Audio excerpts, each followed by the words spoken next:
Have you ever spent weeks on a project just because you wanted to try one little detail? Well, today will be about a project I drafted, pleated, sewn and embellished hours on hours just because I wanted to recreate something I love when wearing a dress: a wet hem. That soft gradient of dampness rising through the fabric, the tiny droplets catching the light like glitter. It reminds me so much of walking through foggy fields on an autumn morning. When the air is cold, the grass is wet and everything feels a little hushed. That's the feeling I want this dress to carry. The quiet, misty beauty of this time of the year.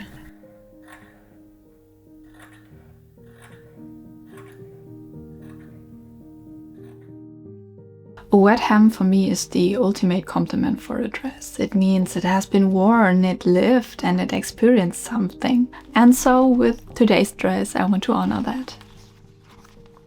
The dress itself will be simple, 18th century inspired silhouette, simple seam lines and a soft white fabric so that nothing will take away from the main point, the hem. There are two things I love about a wet hem. First one is the color change going up from the hem, and the other thing is small water droplets on the fabric that make it look like it's glittering. For this dress I would like to achieve both, so let's see how this will turn out.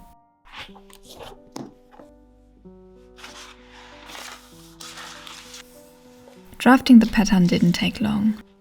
I knew from previous 18th century stays I drafted that I can get a good fit without any seams. Since a clean look was my priority, this was the way I wanted to go. So I just had to take the waist and bust measurement as well as the height and drew the pattern how I thought it could work. For the straps I just elongated the parts right around the armhole. The length of them will be determined once tried on.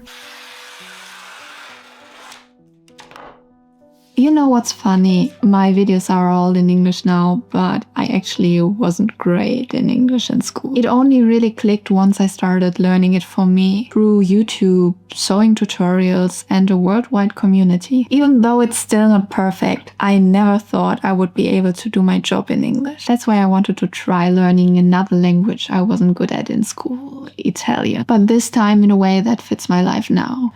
And for this, I've been using Rosetta Stone, which teaches the way we actually learn through immersion. So instead of memorizing vocab lists, you learn through real-life images, audios, and conversations that help you think and respond directly in the language. The lessons are super short, only between 5 to 10 minutes, so I can fit them in anywhere. Plus, their true accent speech recognition tool listens to how you pronounce words and gives instant feedback so that you sound more like a native speaker, which makes me feel a little more confident talking out loud, which was something I struggled a lot with when starting YouTube in another language. Learning Italian with Rosetta Stone feels so approachable. I don't feel pressured and I can actually see my progress. Right now they are doing their holiday deal, which is the best deal of the year. You get over 60% of their lifetime subscription, so you can access all 25 languages forever. You can even gift it someone for the holidays, which is such a cool idea. Click the link in the description or the pinned comment to start your language journey with Rosetta Stone. It's perfect if you ever wanted to learn at your own pace in your own way, or gift it to someone so they can too. But now let's get back to the project. To be able to do that, I had to sew the first mock-up. For this I prepared some muslin and then traced the pattern onto the fabric. Since it's just one big piece, I only added seam allowance in the front and back and then cut out everything.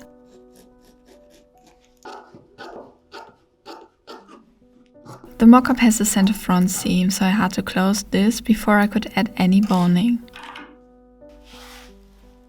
To see the actual fit of the pattern, I did boning at the same places they will be on the final dress. I just decided to use different ones to sew on. Since I want to place it only at a few places, the final dress will get sturdier boning, but for the mock-up and checking the fit, these are perfect. Okay, so mockup number 1 is done. It went really well. I really like the outcome of it. I don't think I have to change too much on the bodice. I will take the front in a little bit, and I also have to shorten the waist just a tiny bit so that it can lay smooth around the waist. And otherwise, I'm really happy. I really like the height in the back. I just pinned the straps because I wasn't too sure how tight I want them to be. But now that I know, I can just trace it on the pattern and use it for drafting the sleeves. So the next step is to do those little changes and then also draft the sleeve pattern. First thing we do after the fitting is sketching in all the changes on the pattern. And now that we know how long the straps need to be, we can work on drafting the sleeve. Since I really don't like drafting sleeve patterns, I traced one I made before with a similar fit I had in mind and just adjusted it a bit to fit the arm size of the new dress. This new sleeve pattern is then traced onto the mock-up fabric as well and sewn into the bodice.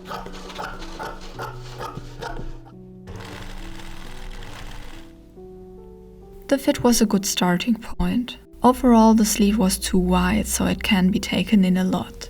Then there was too little fabric under the arm, resulting in little movement. The last point I noticed was a little too much volume gathered at the top. All those things were easy fixes, so I went back to the pattern of the bodice and sleeve and drew in the changes. To make sure the fit of the sleeve actually improved, I made another mock-up. With sleeves, I like to only make one mock-up so that I can compare both sides. I really liked how it turned out, and so I could prepare the pattern to make the actual bodice from it.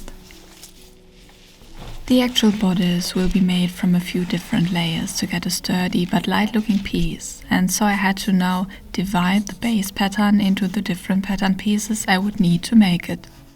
One layer, for example, will be solid at the bottom but see-through at the top, so for this I had to split the pattern to create some kind of facing. Once all of those pieces were prepared, I could finally start with the dress.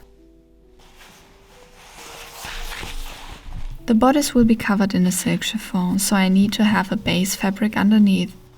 For this I used the silk satin that is a bit heavier, but I wanted to make it even sturdier, so I fused 2 layers together. Since I used scrap pieces from the base fabric, I decided to add a side seam to fit all the pieces better. So now I traced front and back panels on the reinforced fabric. Since the outside of the bodice is see-through and the fabric underneath is white, I tried to have as little marking on the fabric as possible, which could potentially be visible in the end. So I cut all of the pieces with the seam allowance already added.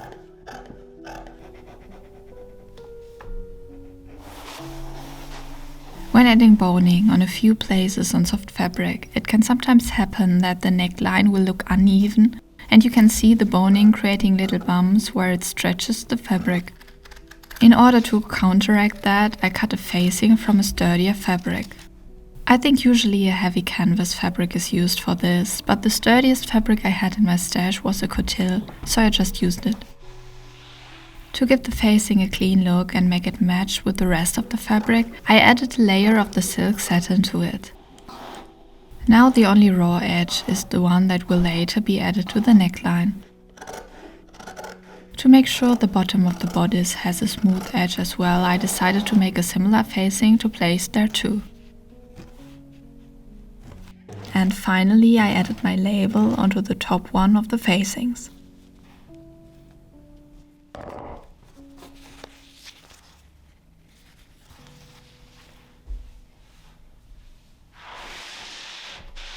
Then it was time to work on the corset part of the bodice.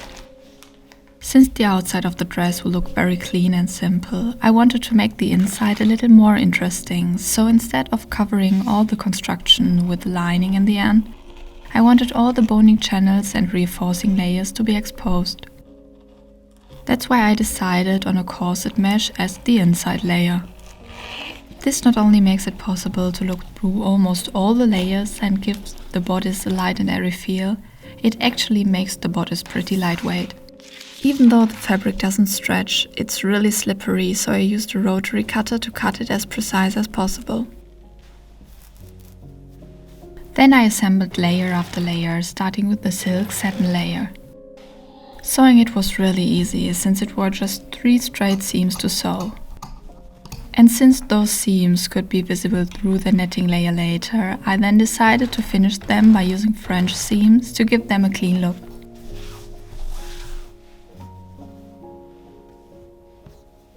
Once the silk layer was done, I moved on to the corset layer.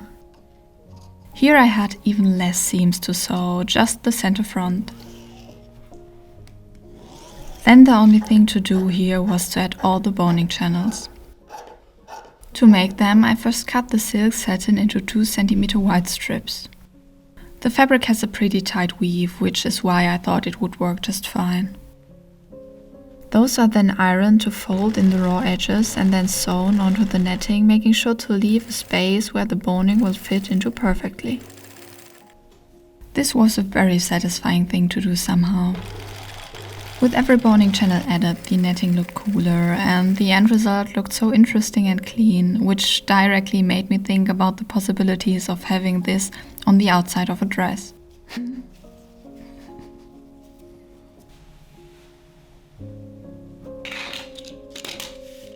Before I could continue with the corset layer, I had to cut all of the missing bodice pieces made from the silk chiffon. And since cutting the netting with the rotary cutter worked so well, I used it here as well.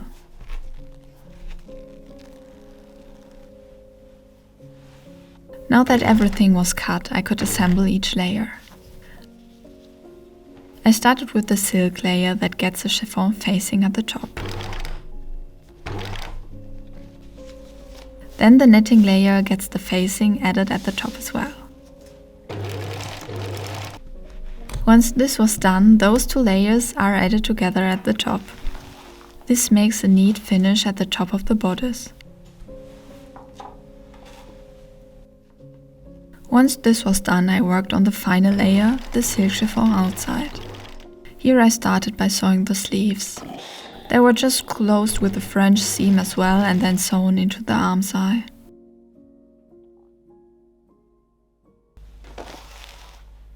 Then the chiffon layer gets added to the rest of the bodice around the neckline.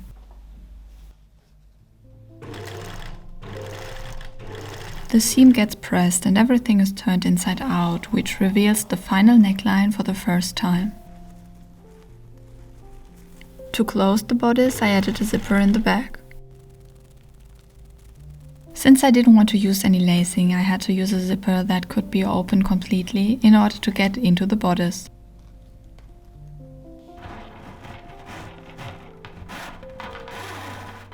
Before I could work on the bottom of the bodice, I had to add the boning. Like I said earlier, I wanted to only use a few pieces, so I used metal boning to have the bodice sturdy enough.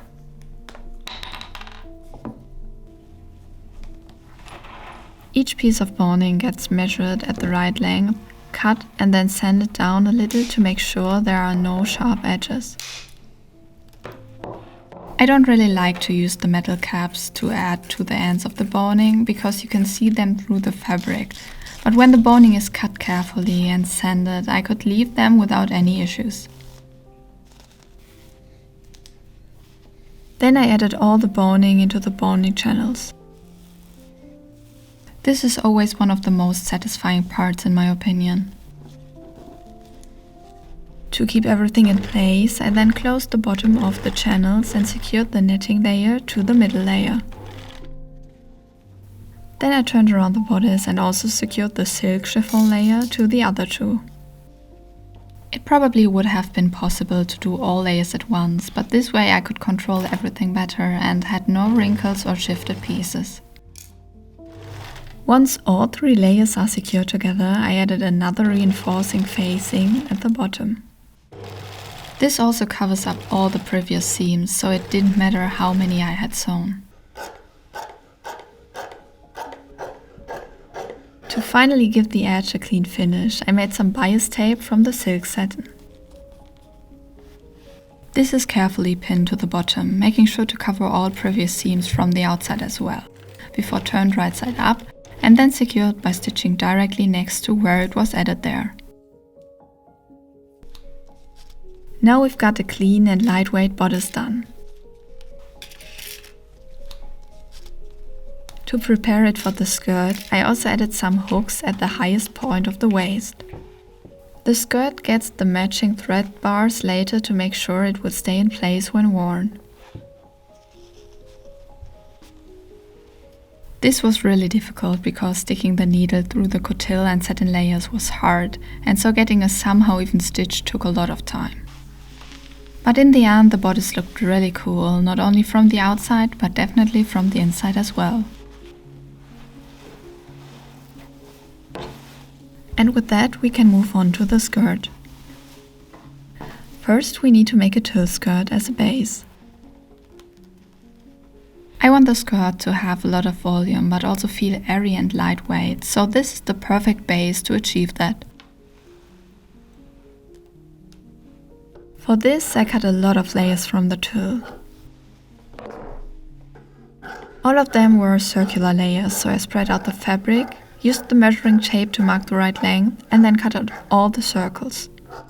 Towards the outside, the layers got a wider circumference at the top and bottom to give the skirt more volume.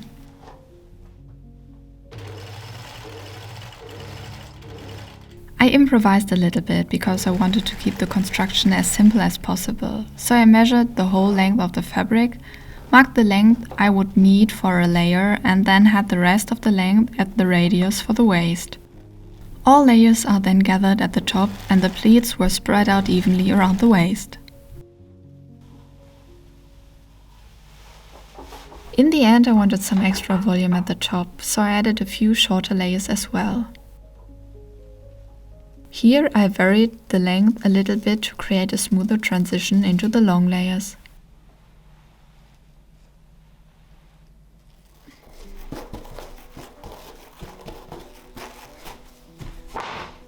Then I started to work on the gradient at the hem.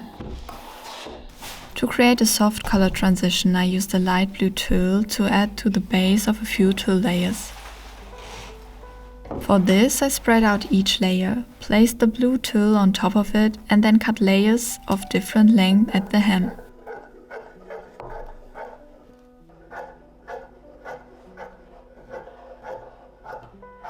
With the white layers getting bigger, it also got more difficult to do that on the table.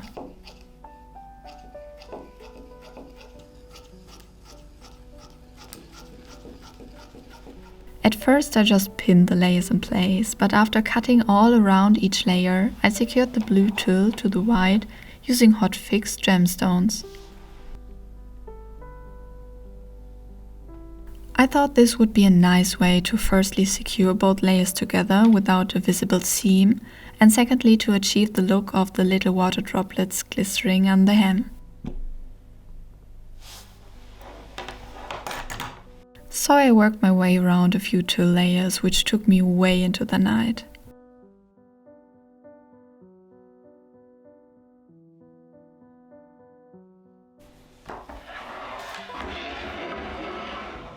The next day I started to add those layers onto the tulle base by gathering the top and then sewing everything in place.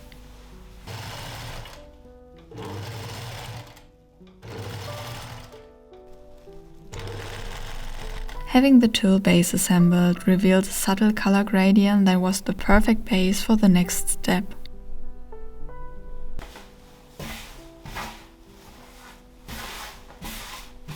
The final layer for the tulle base gets some extra steps.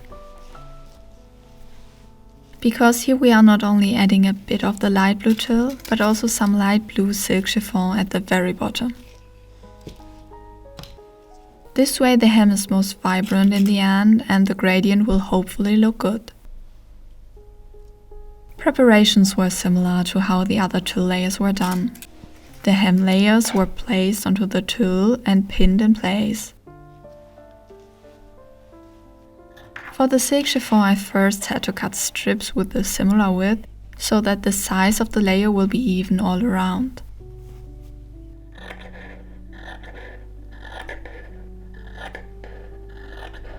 After that was done, I pinned it onto the 2 tulle layers. Since I varied the width a little bit to give a more natural look, I could cut away the excess fabric and use it as an extra layer on top.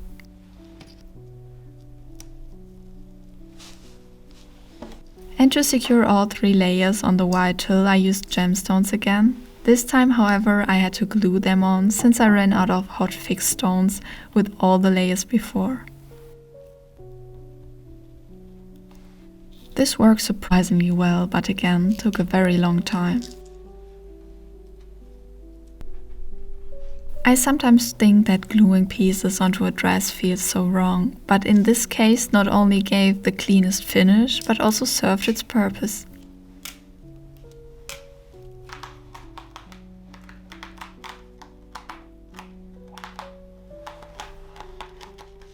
Once the layer of tulle was done, it was added to the tulle skirt as well, and then it was finally time to work on the last layer.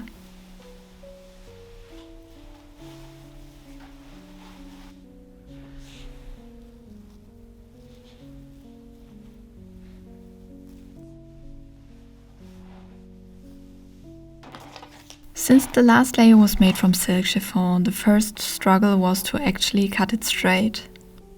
For this I used the same technique as on the light blue chiffon, where I pulled one single thread carefully through the fabric and then cut along the little gap the missing thread created.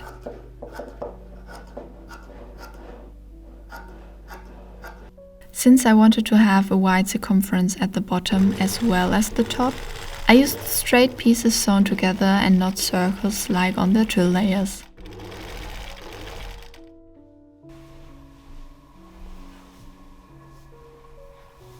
After adding all the layers together, I continued to finish the hem.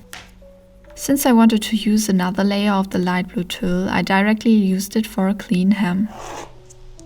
For this, I cut straight strips from the blue tulle and sewed it to the bottom of the chiffon. Everything is ironed and then turned, and once again secured with gemstones that are glued on.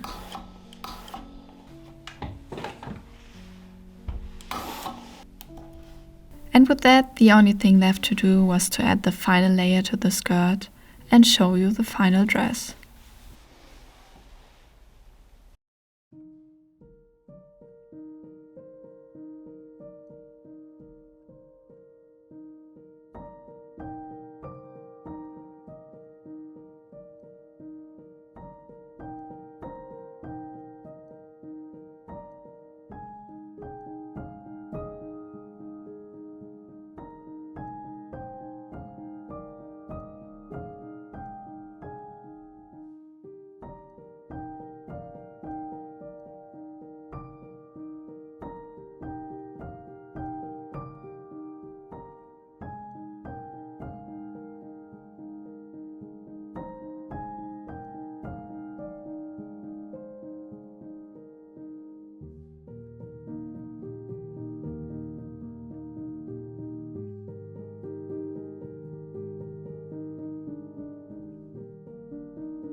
So we just came back from filming the reveal.